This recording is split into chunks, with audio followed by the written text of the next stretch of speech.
Kung tatanawin ang pupuntahan, parang malayo ka pa. Kung lilingunin ang pinanggalingan, malayo ka na. Kung titingin sa hakbang ng iba, parang naiiwan ka. Pero kung sarili ang bibigyang pansin, aba, umuusad ka. Maaaring pagtagpuin tayo sa ilang bahagi ng paglalakbay. Pero ang totoo, kahit kailan, hindi naman talaga tayo magsasabay-sabay.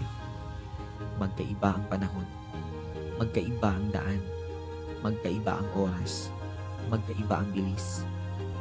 Minsan, nakadepende kung saan nakabaling ang paningin. Pero isa lang na sigurado, kahit mabagal, kahit pahinto-hinto, kahit nakakapagod, kahit nakakahapo, sa huli, makakarating. Huwag